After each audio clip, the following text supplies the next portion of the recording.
Chocolate is the cure to everything. Depression, PMS, PMDD, hunger, cravings. I don't want people to be like, oh my god, Dawn is a doctor and she said go and eat chocolate all the time. But a little bit of chocolate didn't do nobody no harm. I go up to him when I'm crying and I'm like, I need a hug. Sometimes not crying for any reason. And he just knows, okay, it's Dawn's period. It's time. The monthly boyfriend duties. And also it's just like one big blob. And I'm like, how do you do so much? Sir, how do you do so much, Mr. Brain? I don't understand it. Fun fact, I have poked a human brain. Hello, we're back. That's so weird because that was literally 2 seconds later for me, but it's going to be a few days for you because I'm thinking that's like half an hour. And okay, context. What happened was basically I've recorded 2 episodes in one. What? And I had about 2 seconds when I like finished the last one and started the new one. Anyway, if you're just joining, hi. We're just talking about premenstrual syndrome or premenstrual dysphoric disorder. Yeah. Oh, I can't remember now. Dysphoric disorder. So I'm Dawn, I am a doctor, and I talk about mental health stuff on my positivity podcast and also fun stories because I think they're funny. Today we're talking about, and if you haven't listened to the first part, it might be worth listening to the first part because I talk about my periods and I talk about crying and I talk about period depression, and basically it's like the preface to this episode. So you kind of need it to make sense. You don't. If you've had a period before or ever experienced the aftermath or in math of a period or before math, then I think you'll probably get the gist. Anyway, we're talking about how to help your PMS or PMDD because it's important. If you don't think it's important, go and watch. You need to go and listen to that previous episode because you need to like understand that it fucking is important because it ruins lives. And I spent a lot of time in bed and quite sad. So go get some context, bitch. Okay. One thing that helped me, number one, I did just say this. Chocolate, sweet like chocolate. Hope that doesn't get copyrighted. I don't think my channel's big enough. Because you can literally copyright words. Like I can sing a tune and a melody and words, and it doesn't matter if I've sung it. It's my voice, but apparently because it's somebody else's song, that's a problem. Okay, chocolate is the fucking cure to everything. Depression, PMS, PMDD, what else? Hunger, cravings. No, I don't want people to be like, oh my god, Dawn is a doctor and she said go and eat chocolate all the time.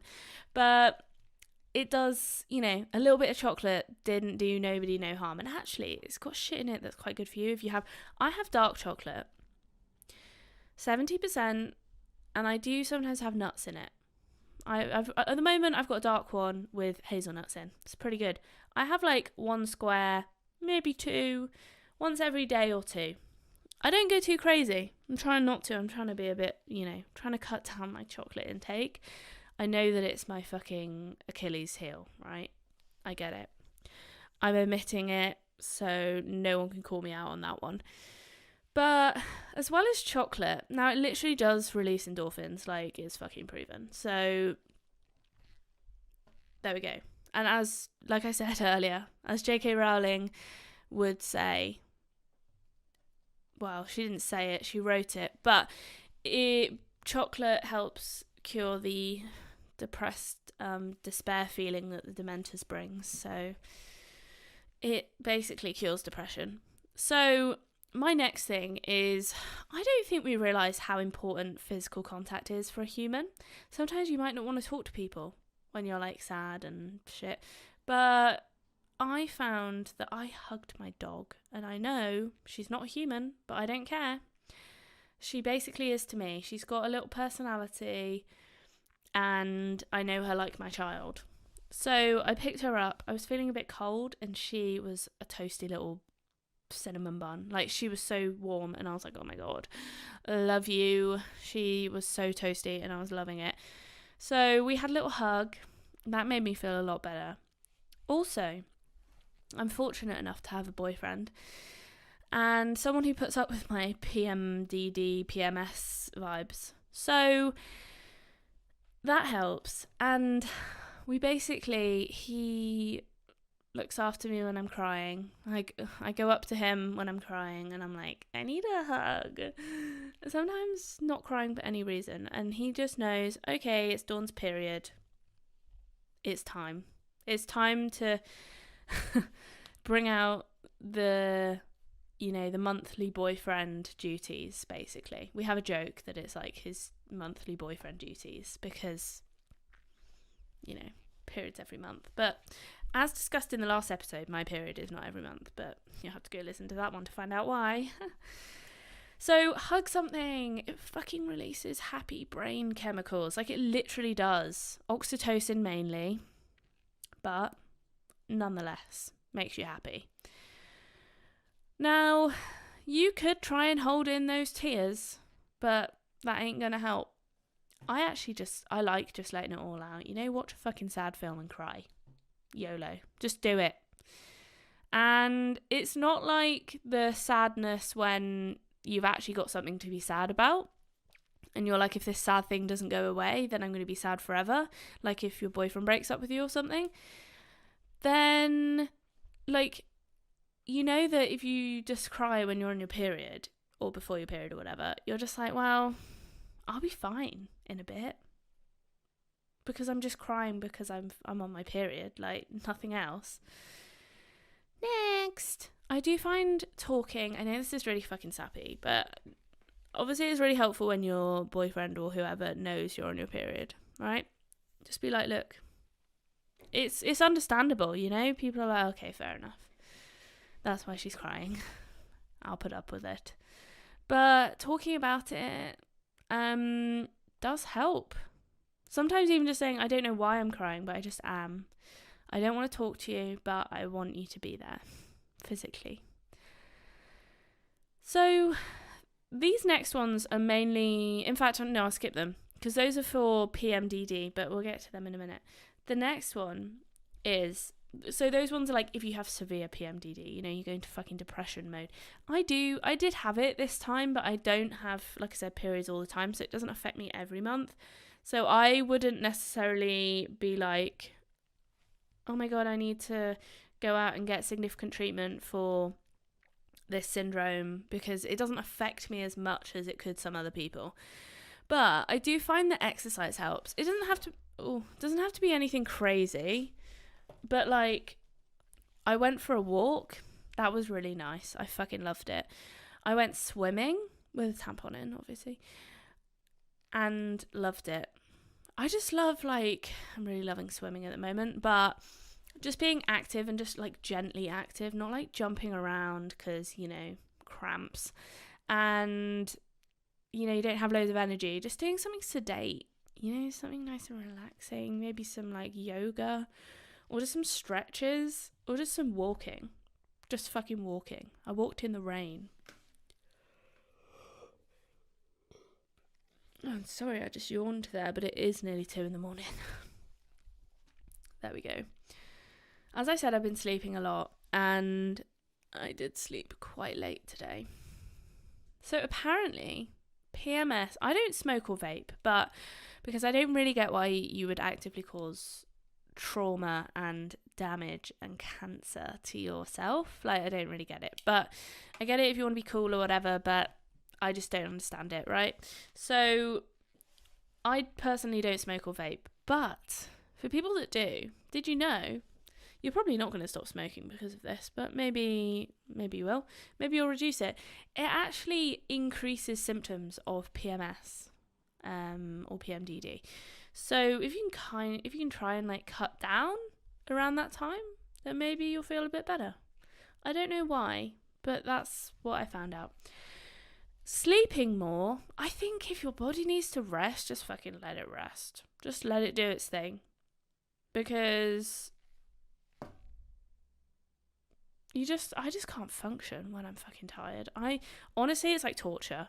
I have likened it to torture, because I'm like, I mean, it literally is a type of torture, sleep deprivation. I can't handle it.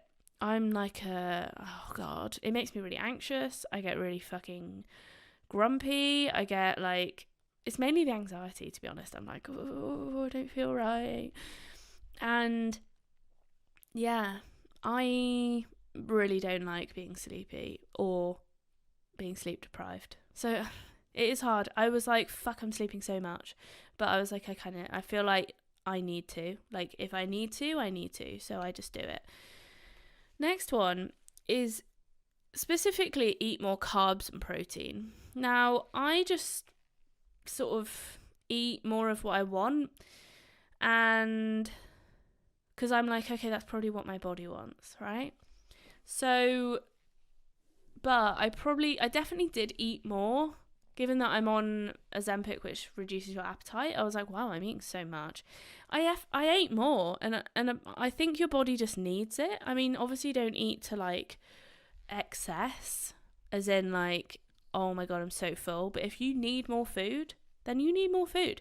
The other thing was like, stop caffeine, salt, sugar. And I was like, who the fuck's going to stop caffeine for like 1 to 2 weeks every month? Like, I don't know that I've skipped caffeine for that long, for a long time.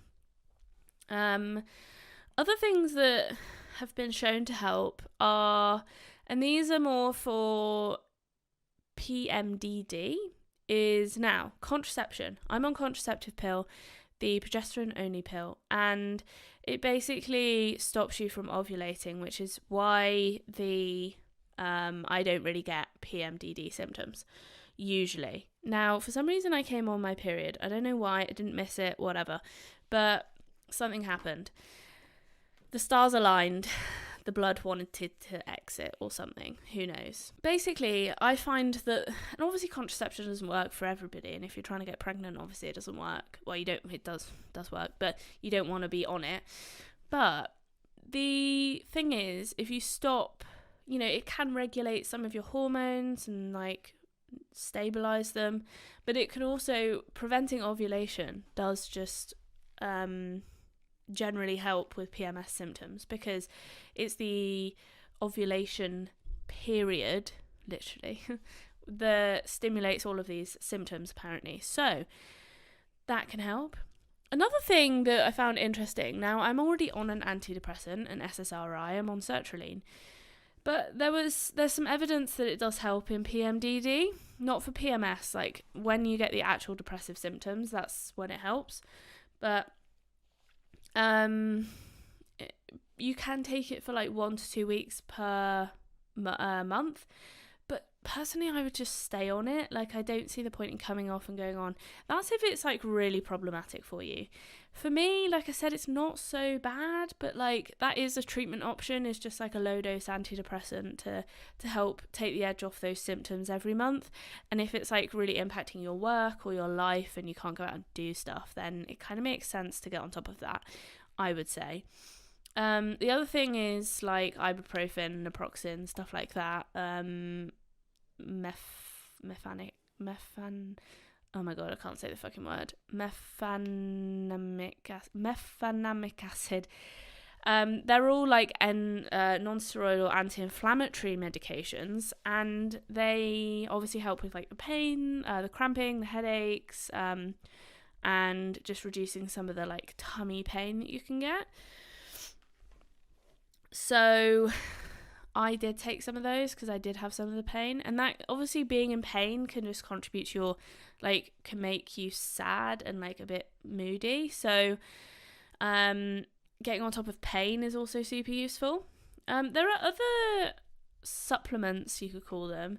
I can't particularly remember why they work, but calcium carbonate, I think you can probably get that just from any like pharmacy or health food store. Vitamin B6 in normal quantities, obviously don't overdose it, has been shown to help. And something called Agnus castus. Go check that out if that works for you. Obviously, do I need to put the fucking like go check with your doctor. I mean, obviously, if you've got like a complicated medical history, don't just listen to me willy-nilly. I am a doctor, but I don't know you, right? But if you're like generally fit and well and things, and this is like okay for you, then you might not need to go and speak to a doctor. But obviously, just like take some general common sense. Don't just listen to a podcast, even if it is a doctor, and then think that applies to you. The other things were things like CBT to help with the kind of depressive symptoms and like thoughts around that time. Because I mean, it is literally like depression. Oh, we didn't say why it causes depression. So basically, estrogen has so many effects on serotonin in our brain, like serotonin reuptake, serotonin production, serotonin receptors, like loads of shit basically. I can't remember all of it.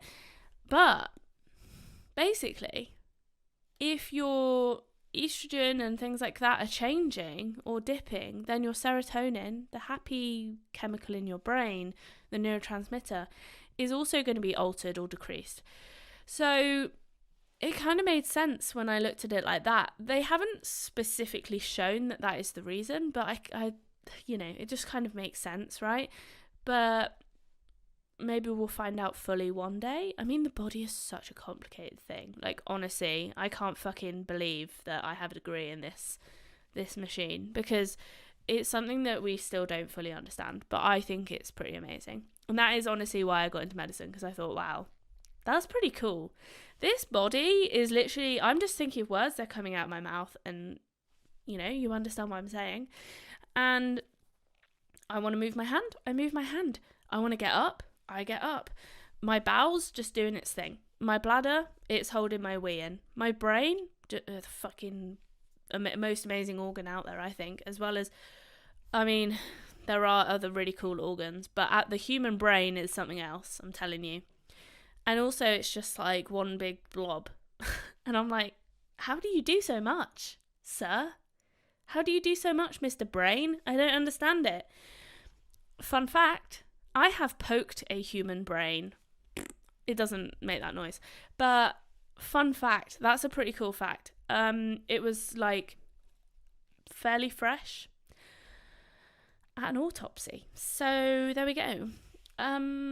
Yeah, it was kind of weird, but I was like, I really want to feel it. Like, how often do you get to feel a human brain? Like, not that often. You kind of feel like it's going to be like jelly, and then obviously it's not, and you're like, oh, this is weird. It's kind of like really, no, it's more solid than that. It's kind of like a jelly, kind of sweet. It's like gelatin, but like a, I don't know, like a fruit pastel. No, not fruit pastel. Like a kind of, I don't know, like a Haribo or something. Like, it's pretty firm. I mean, it kind of makes sense. Otherwise, every time you shook your head, it would just congeal. Nice. Anyway, moving on from the brain talk, I think these ones are really important. These ones are really cool, actually.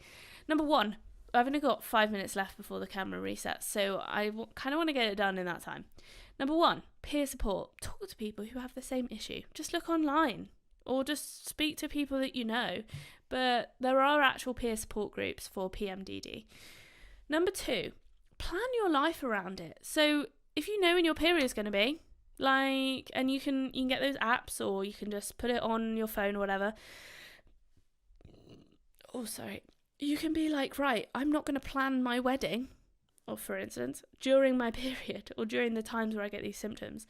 I am going to do stuff that makes me happy. Let's plan a picnic. Let's go for a nature walk. Let's go and pet some donkeys. Like, do things that you want to do and avoid stuff that is going to make you feel like shit. You might not want to go like bungee jumping or something, or maybe that's your vibe. Next, I've already talked about this one, nature. Nature just heals all. Just like leaving the house, going and walking in nature. Silence, mindfulness. If there's a dog there, even better. And just like the other day, I went out with my umbrella and there was no fucker there. It was great. And the rain patter on my umbrella. It was so good. And it was like raining just enough that it was like nice, but not so much that I was like, oh, why did I come out? And then you have to like clean the dogs when you get home. So it was pretty good. Literally last, self-care box. Why did I never think of this before?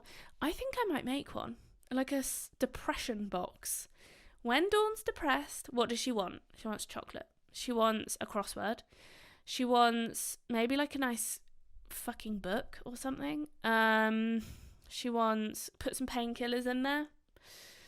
Some ibuprofen, some paracetamol, some Gaviscon. You know, the fucking necessities. What else? A cute picture of something, like a little, I don't know, a donkey. I don't know, just like stuff that you love in a box, and you just get it out in times of need. Like your favourite book or your favourite film, if you still have a DVD player or whatever. I don't. Anyway, wow, what a two-parter. At least that means that I don't have to podcast again for a little bit, and I can get my life together after my fucking eternal sleep. I honestly was like, am I Sleeping Beauty? Someone has pricked me with a needle with magic on it, and I'm sleeping forever. Help. I need true love's kiss to wake me up. And it didn't happen. No, Tom just didn't kiss me whilst I was asleep. So there we go. I hope that's helped, guys. If you have any comments, please feel free to leave them. I'd fucking love it. If you stay to the end, wow, thanks so much. Give it a like if you liked it. Share it with some peeps. And like I said, if you're listening on the podcast, there is a video on my YouTube channel at Dawn Barlow. Go follow me on Instagram if you want, at DawnBarlow30. I just post pictures of like stuff myself usually. And sometimes stuff I'm doing. And then I upload every Mondays and Thursdays. So, although it's technically 2 a.m. on a Tuesday now, but to me it's still Monday. So I upload twice a week, and we do like mental health, self-improvement, but fucking having a good time. All right. Thanks so much. I love ya. That's a kiss. That's me blowing it. Bye.